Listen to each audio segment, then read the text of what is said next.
মা বোনদেরকে বলবো, যে চামড়া মানুষকে দেখান, এই চামড়া কিন্তু আপনার বিরুদ্ধে কথা বলবে। অনেক মেয়েরা আছে বেপর্দা হয়ে স্কুলে যায়, কলেজে যায়, এরপরে আবার টিকটক বানায়, ব্লগ বানায়, আছে না নাই? যুবকদেরকেও বলছি, টিকটক বানানো বন্ধ করে দাও। এগুলো এক প্রকার ভাইরাস, এগুলোর মধ্যে কোনো কল্যাণ, এগুলো অনর্থক কাজ, অহেতুক কাজ, ফালতু কাজ। আল্লাহ বলেছেন মুমিনের স্বভাব হলো সে অহেতুক কাজ থেকে নিজেকে সেভ করবে। আল্লাহ সূরা মুমিনুনে বলেছেন, ক্বাদ আফলাহাল মুমিনুনাল্লাযীনা হুম ফী সালাতিহিম খাশিউন ওয়াল্লাযীনা হুম আনিল লাগওয়ি মুরিদুন। আল্লাহ বলেছেন, ক্বাদ আফলাহাল মুমিনুন, মুমিন তো তারা, সাকসেসফুল ইনডিড দ্য বিলিভার্স। ওয়াল্লাযীনা হুম আনিল লাগওয়ি মুরিদুন, those who avoid vain talk, যারা অনর্থক কথা, ফালতু কথা, ফালতু কাজ, যেগুলোতে কোনো ভালো হয় না, কল্যাণ হয় না, এগুলো থেকে নিজেকে সেফ রাখে যারা, সফল মুমিন হলো। এজন্য আমার যুবক ভাইদেরকে, আমার তরুণী যুবতী বোনদেরকে বলবো, খবরদার টিকটকে আসক্ত হয়ে এভাবে আপনি আপনার যৌবনটাকে নষ্ট করবেন না। বোনদেরকে বলবো, নিজের চেহারা মানুষকে দেখাইয়েন না।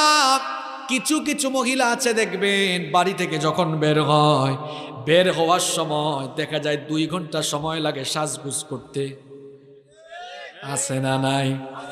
হাজবেন্ড বলে, কি গো বের হও না, এতক্ষণ কি সাজগুজ করো? কয় আরেকটু মাস্কারা লাগানো বাকি আছে, লিপস্টিক লাগানো বাকি আছে। যে মহিলা ঘর থেকে বের হওয়ার সময় দীর্ঘক্ষণ সাজগুজ করে, বুঝতে হবে এই মহিলা বেহায়া, বেশরম, পরপুরুষকে দেখানোর জন্যই সে এমন সাজগুজ করছে। বাহিরে বের হবে, জাস্ট একটা বুরকা নিকাব পরে বের হয়ে যাবে। এত সাজগুজের কি দরকার? সাজগুজ করলে নিজের হাজবেন্ডের জন্য করবে, ঠিক কি না? এবার দেখুন নবীজি কি বলছেন। মুসনাদে আহমদের মধ্যে হাদিস বর্ণিত হয়েছে, নবীজি বলেছেন, সায়াকুনু ফি আখিরি উম্মতি, আমার আখিরি উম্মতের মধ্যে এমন একটা ফিতনা দেখা দিবে, রিজালুন ইয়ারকাবুনা আলা সুরুজিন কাআশবাহির রিহাল। নবীজি বলেছেন, আমার উম্মতের শেষ জামানার লোকেরা এমন এমন যানবাহন চড়বে, উটের পিঠের জিন সদৃশ দামি দামি যানবাহনে আরোহণ করে তারা মসজিদে আসবে। ইয়ানজিলুনা আলা আবওয়াবিল মসজিদ, মসজিদের সামনে এসে তারা গাড়ি থেকে নামবে, গাড়ি পার্কিং করবে। যে সকল লোকেরা এমন ফুটানি করে মসজিদে আসলো, নবীজি বলেছেন, এদের মধ্যে কিছু কিছু লোক হবে এমন, তাদের ঘরের মহিলাদের অবস্থা থাকবে এমন, নিসাউহুম কাসিয়াতুন আরিয়াত। দেখবেন আমাদের সমাজেও এমন বহু মানুষ আছে, নামাজে ঠিক মতো আসে, জুমার দিন আজকে গেল, জুমার দিনে আসে, দেখা যায় আবার ঘরের মহিলাগুলিকেও বেপর্দা রাখে, আছে না নাই? নবীজি বলেছেন, আবার কেউ কেউ পর্দা করলেও নিসাউহুম কাসিয়াতুন আরিয়াত, পর্দা করলেও লাগবে এখনো উলঙ্গ উলঙ্গ আছে, এমন কাপড় পরবে, কাপড় পরলে শরীরের সেন্সিটিভ জায়গার সব ভাঁজ বোঝা যাবে। অর্থাৎ টাইট ফিট বুরখা পরবে। ওই যে বলছিলাম, বেপর্দা হয়ে ফিতনা ছড়াবে, আবার পর্দার নামেও ফিতনা ছড়াবে। এখন কিছু আধুনিক পর্দা বের হয়েছে, কিছু মেয়েরা আছে লাল, নীল, বেগুনি বিভিন্ন কালারের বোরখা পরে, আবার এত টাইট ফিট বোরখা পরে। বোরখা এত টাইট ফিট হওয়ার কারণে সব কিছু বোঝা যায়। এই রকম টাইট ফিট বোরখা পরবেন না। আমার বোনদেরকে বলছি, লুজ বোরখা পরবেন, ঢিলে ঢালা হবে, কালো রঙের বোরখা পরবেন। আবার নবীজি বলেছেন, কিছু স্টাইলিশ মহিলা কিয়ামতের আগে বের হবে, আলা রুউসিহিম কাআসনিমাতিল বুখতিল ইজাফ। নবীজি বলেছেন, আলা রুউসিহিম কাআসনিমাতিল বুখতিল ইজাফ।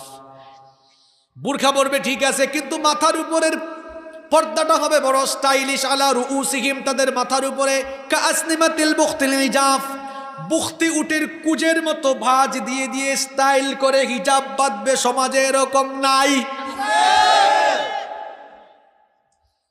এক লোক, এক এলাকায় চুরি খুব বেড়ে গেছে। কি বাড়ছে? এখন এক লোক সচেতন হয়েছে, বলতেছে, রাতের বেলা দরজা ভালো করে টাইট করে লাগাইয়া ঘুমাও। দরজা টাইট করে লাগাইছে, কিন্তু জানালা খোলা রাখছে। দরজা বন্ধ করে জানালা খোলা রাখলে যেমন চুরি থেকে 100 ভাগ নিশ্চিন্তে থাকা যায় না, ঠিক তেমনি বুরখা পরে মুখটা না ঢেকে স্টাইলিশ হিজাব পরিধান করেও 100 ভাগ পর্দা করা যায় না। এখন দেখবেন কিছু মহিলা সমাজে বের হইছে, বুরখা পইরা হিজাব বাঁধে, তারপরে খুব সুন্দর একটা সাজগুজ দেয়, লিপস্টিকও লাগায়। বাংলাদেশের রাজধানীর নাম ঢাকা, আর আমাদের মাথা থেকে পা পর্যন্ত 3.5 হাতেই বডির রাজধানী হচ্ছে কোথায়? আরো জোরে। অবিবাহিত ছেলেরা শোনো, যারা বিয়ে শাদী করো না, তোমরা বিয়ে করতে গিয়েছ, মানে বিয়ের জন্য মেয়ে দেখতে গিয়েছ। এখন যদি কোনো মেয়ে বা তার মেয়ের বাপ মা বলে, আমার মেয়ের হাত দেখে ফেলো বাবা, হাত দেখো, আমার মেয়ের চুলও দেখে ফেলো, আমার মেয়ের পায়ের পাতাও দেখে ফেলো, কিন্তু তোমার মুখ দেখতে দিব না, মানবে এই ছেলেটা? কথা বলেন, মানবে?